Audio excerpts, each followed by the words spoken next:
Salut à tous, on se retrouve pour une vidéo débrief concernant la victoire de l'Uruguay 2-0 face à l'Argentine.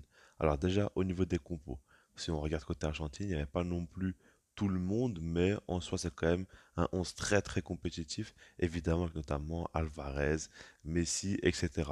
Côté Uruguay, ce qui était intéressant c'est qu'il y avait encore une fois Ronald Araujo au poste de latéral droit. Cette fois-ci, il avait un rôle quand même différent, on va y revenir plus tard. Mais il y avait Ugarte aussi au milieu de terrain avec Valverde, Darwin Nunez devant. Enfin, vous savez très bien que l'Uruguay a quand même d'excellents joueurs. Peut-être pas à tous les postes, mais en tout cas, il y a quelques noms qui ressortent fortement. Maintenant, par rapport à ce match-là, ça a été ultra intéressant. Déjà parce que c'est deux grosses nations, déjà parce que l'Uruguay est coaché maintenant par Bielsa et on voit qu'ils sont en train de monter en puissance, mais parce que ben, c'est des matchs à haute intensité. Et ça a été très très marquant. On a vu dès le début de match beaucoup de tension entre les joueurs, donc ça n'a pas aidé dans ce sens-là. Mais au final, on a vu que ça a été un match où il y a eu plus de 30 fautes, il y a eu beaucoup de coups. Ça a été quand même très impressionnant parce qu'on voit deux équipes très bagarreuses. Alors l'Argentine, on sait très bien qu'ils n'ont pas de problème là-dessus, hein. Ils peuvent très bien mettre vraiment de l'intensité et être agressifs. Mais l'Uruguay a très très bien répondu aussi et ça a fait que chaque duel était très très disputé. Surtout que Bielsa, ce qu'il a mis en place était vraiment intéressant. Parce qu'en soi, il a accepté le fait que l'Argentine ait le ballon, mais il n'a pas non plus voulu jouer en bloc bas où l'équipe reculait et vraiment accusait le coup. Au contraire, c'était une équipe de l'Uruguay qui laissait très très peu d'espace aux porteurs du ballon en Argentine.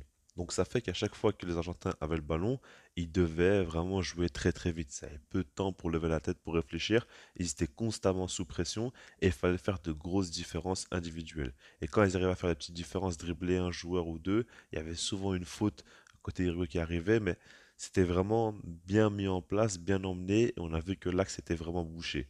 Et puis en contre-attaque, il y avait Darwin Nunez qui explosait à tout moment, et à un moment donné, il a failli marquer en première période.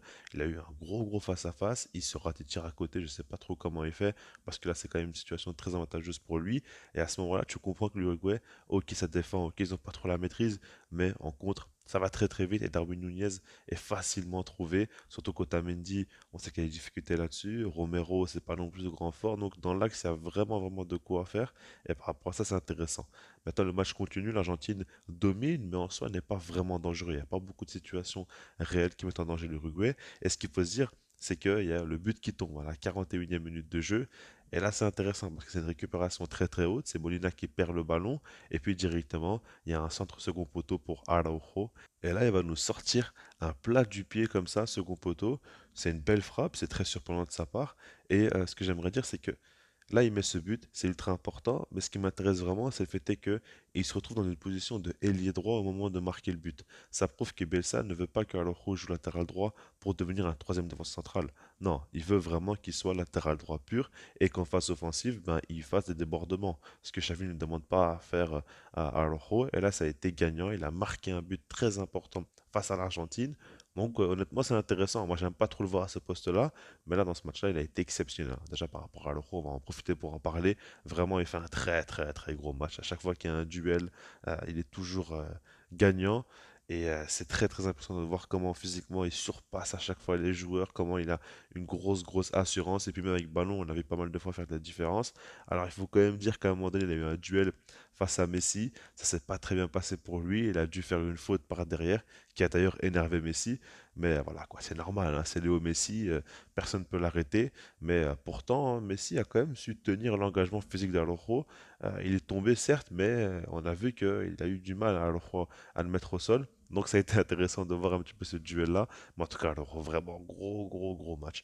Et puis, donc ça continue. L'Argentine essaie toujours d'être dangereux. Ce qu'il faut se dire, c'est que pour moi, Julian Alvarez fait un match très décevant. Il est très mauvais pour moi sur ce match-là. Là, je n'ai pas envie de lui tomber dessus, qui fait un début de saison du côté de City qui est vraiment exceptionnel. Mais là, il faut le dire, beaucoup trop de pertes de balles. À chaque fois, il décroche, ça ne sert pas à grand-chose.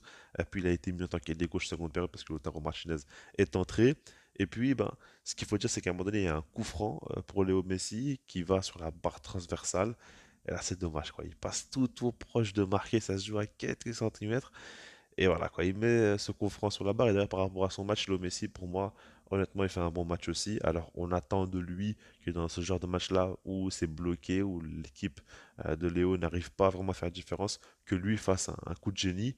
Là, il ne l'a pas fait, c'est vrai, mais quand on regarde à chaque toucher de balle, on voit qu'il y a un petit truc qui se passe. On voit qu'à chaque fois, il peut faire la différence en dribble ou au niveau de qualité de passe. Parce que même quand des fois, il va décrocher très très bas, bah, sur une passe, il peut casser une, deux lignes à chaque fois. Donc, il est tout le temps dangereux, qu'il soit dos au jeu, face au jeu, très très loin ou très très proche de la cage adverse. C'est toujours la même chose. Et Léo Messi, c'est quand même assez impressionnant. Et puis, ce que j'aime bien, c'est qu'avec l'Argentine, on voit qu'il a beaucoup de vices aussi dans son jeu. Il y a des moments où le joueur en face va faire un marquage très très resserré sur lui. Et ce qu'il va faire, c'est qu'avant de toucher le ballon, quand la balle arrive, il va pousser le joueur pour prendre le ballon. C'est des petits trucs qui paraissent tout bêtes, mais de base, il fait jamais ça avec le Barça ou quoi, ou en club en général. Avec l'Argentine, il a toujours ce petit côté où il va chercher la guéguerre avec le défenseur, il va aller au front, et ça, c'est intéressant. Et puis, dans ce match-là, globalement, il a été bon, mais il n'a pas trop pu faire la différence, tout simplement. Maintenant, par rapport à la suite, on a vu tout simplement que l'Uruguay a continué à monter en puissance, et en fait, l'Argentine n'arrivait pas à trouver de solution. Ils dominaient, ils avaient le ballon, ils étaient hauts sur le terrain, ok, mais à chaque fois, ils avaient tellement peu d'espace pour faire la différence. Là, c'était tellement bouché qu'au final, ils ont eu très peu de situations dangereuses. À un moment donné où Di Maria fait une grosse différence côté droit, il fait un dribble, puis il frappe avec son pied droit, et il est proche de marquer, mais ça ne suffit pas. Il y a un corner aussi juste après où le Taro met une belle tête. Il y a eu quelques petites situations, mais c'était quand même trop léger par rapport à la phase de domination qui était quand même assez longue. Et puis au final, on a vu que l'Uruguay a très bien fini le match avec encore une fois beaucoup d'efforts physiques, etc. Et on voit que Darwin Nunez marque son but cette fois-ci, il réussit son face-à-face. Et là, d'ailleurs, il n'était pas si facile que ça le face-à-face parce qu'il a fait un gros effort avant d'arriver là. Pourtant, il a su rester lucide et marquer. Donc là, ça fait 2-0 et c'est fini. Ça arrive en toute fin de match. Donc l'Uruguay gagne.